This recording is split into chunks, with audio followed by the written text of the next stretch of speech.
今回の産業まとめ。エホバじゃなくても合法的兵役拒否。単なる非暴力、反戦主義ではない。韓国ネットは猛批判。韓国の最高裁は、特定の宗教的信念を持たない男性の兵役拒否を認める初めての判決を下しました。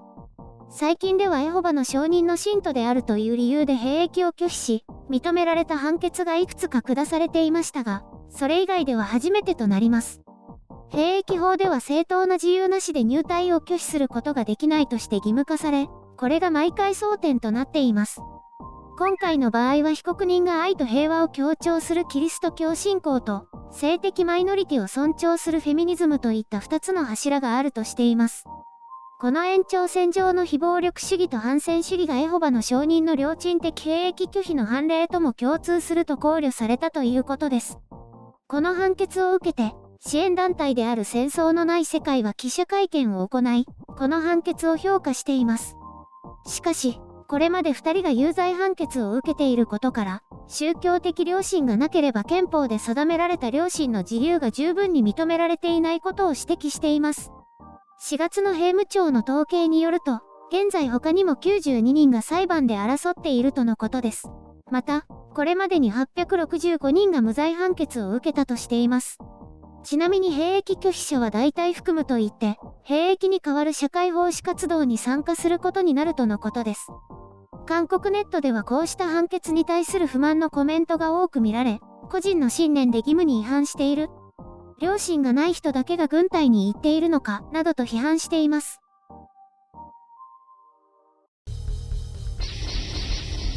編集書簡。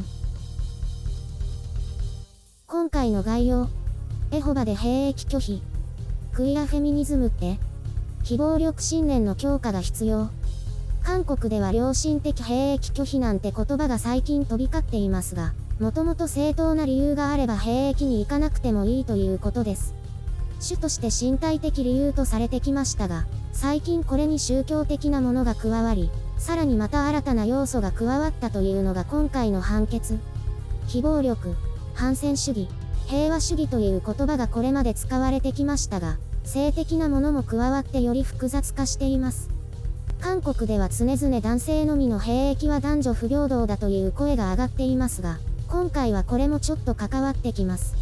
複雑化するのでこれまでの単純な兵役拒否方法をご紹介しましょう。まずはエホバの証人の正式な信徒になって真面目に活動することです。何でもエホバは宗教の教義として兵役義務を拒否するようにと教えているようです。これは韓国社会に対しての挑戦ですね。その、銃を持って戦うことを暴力だとして否定し、戦争反対を公に示しているらしいんですね。それが大きな理由になるということだそうです。ただ、単に信徒になれば良いというわけではなくて、まずは真面目に活動しているのかというのをかなり綿密にチェックされるようです。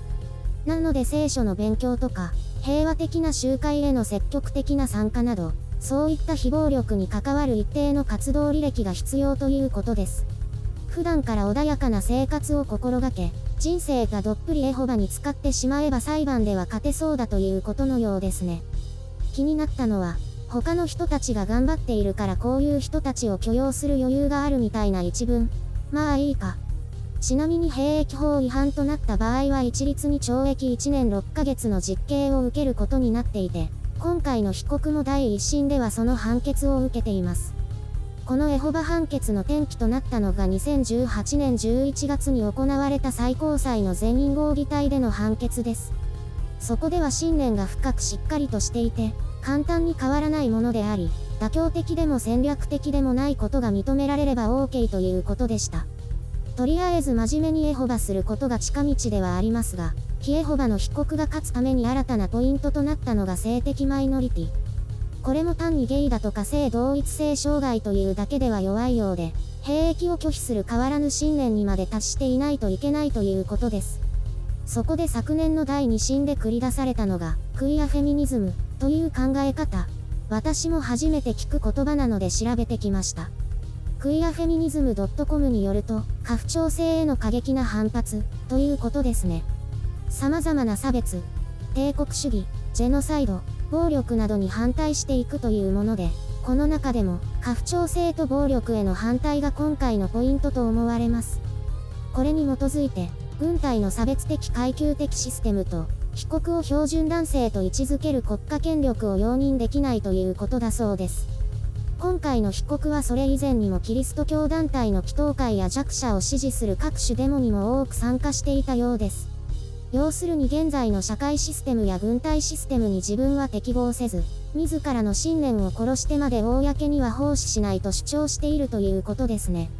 韓国の憲法に、すべての国民は良心の自由を有する、とあることから、公共奉仕よりも自らのエゴを選ぶ権利があるということのようです。男女平等議論もそうですが、韓国軍内のシステムも最近のセクハラ問題などで疑問視されていますからね。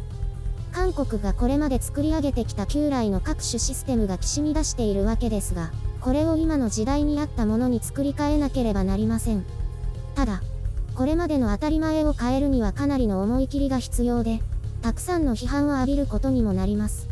一応革新派を標榜するムン・ジェイン大統領も、改革を断行するなんて言ってましたけど、正直大して変わってないんです。っていうか何が大きく変わったか全くわからないけど、なんだっけ？韓国軍で言うと給与改善くらいかな？他にある？兵力削減とか？もう次の政権ということになるだろうけど、この問題への強い関心と思い切りが必要だと思います。誰かがいつか決断しないとね。今のところ、合法的な兵役拒否は人生をかける必要があって、それもかなり偏る必要があるということでした。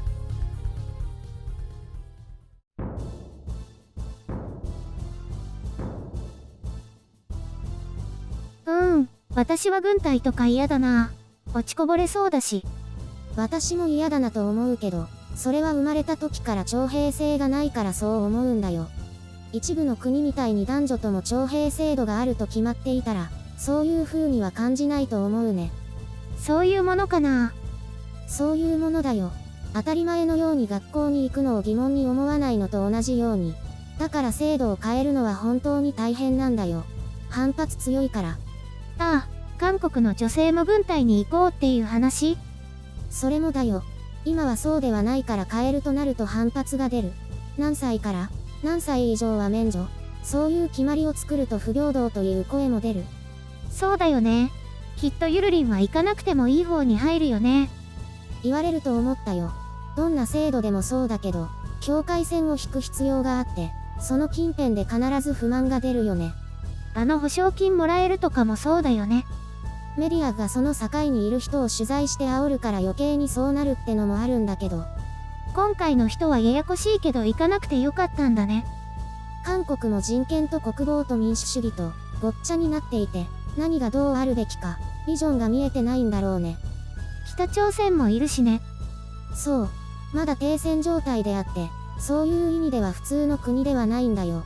でもほとんどの人が普通の国だと思い込んでる。あまりにも何も起きないから。表面上は平和な状態ってことだよね。ミサイル落ちてこないし。そう。だから緊張感みたいなのが一般市民にはないんだよ。軍としても一時期のような緊張を保つのが難しくなっていると思う。でも、軍隊行く行かないで男女間の感覚は違うよね。だと思うよ。男性でも兵役に行っている人と行っていない人じゃ、きっと別世界の人間だよ。だから男女間の差が埋まりにくいのもあると思うね。なるほどね。日本とはまた全然違うね。ほとんどの男性が国防に直接関わっているから、そういう面でのある種の尊敬は生まれるはずなんだけど、そういうのもないのかな。そっか。そういう意味では偉いのかな。国のために人生を捧げて。ただ、義務化してるからそういうのも薄れてるのかもね。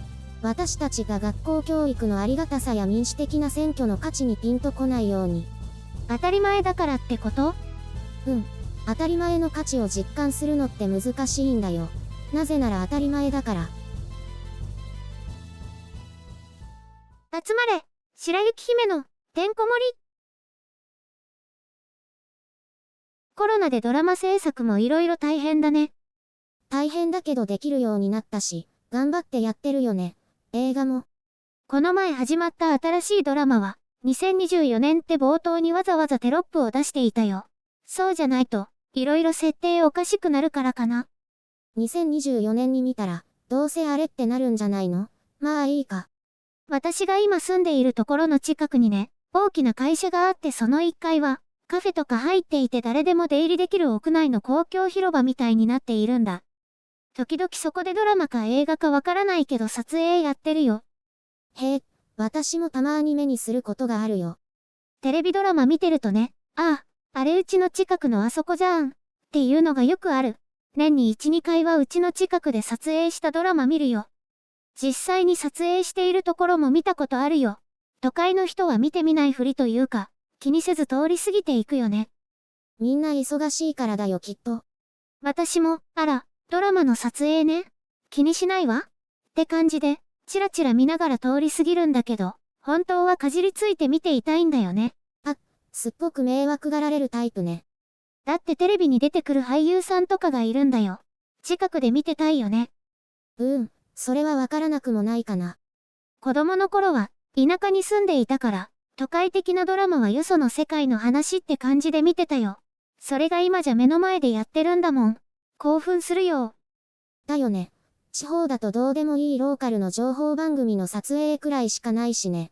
あと地元ケーブルテレビ局とかの。思い出した。昔地元の駅でね、ラッシャー板前を偶然見たんだよ。多分旅サラダのロケで来ていたの。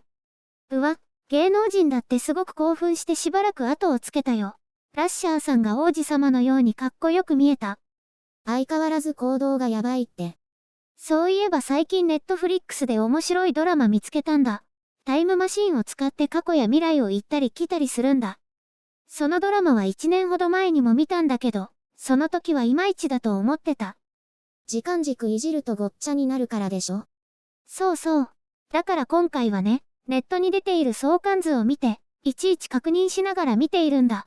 そしたらようやく面白いってわかったの。外国人の名前って覚えられないし、みんなよく似た顔してるから相関図は絶対必要だってわかったの。それをわかりやすく作るのも制作側には求められるんだけどね。おかげで動物の森に行く時間が短くなって、この前は動物さんに、久しぶりじゃん。どこ行ってたのって言われた。あはは。ついに動物の森も飽きてきた？そんなんじゃないよ。ちょっとドラマが忙しかっただけ。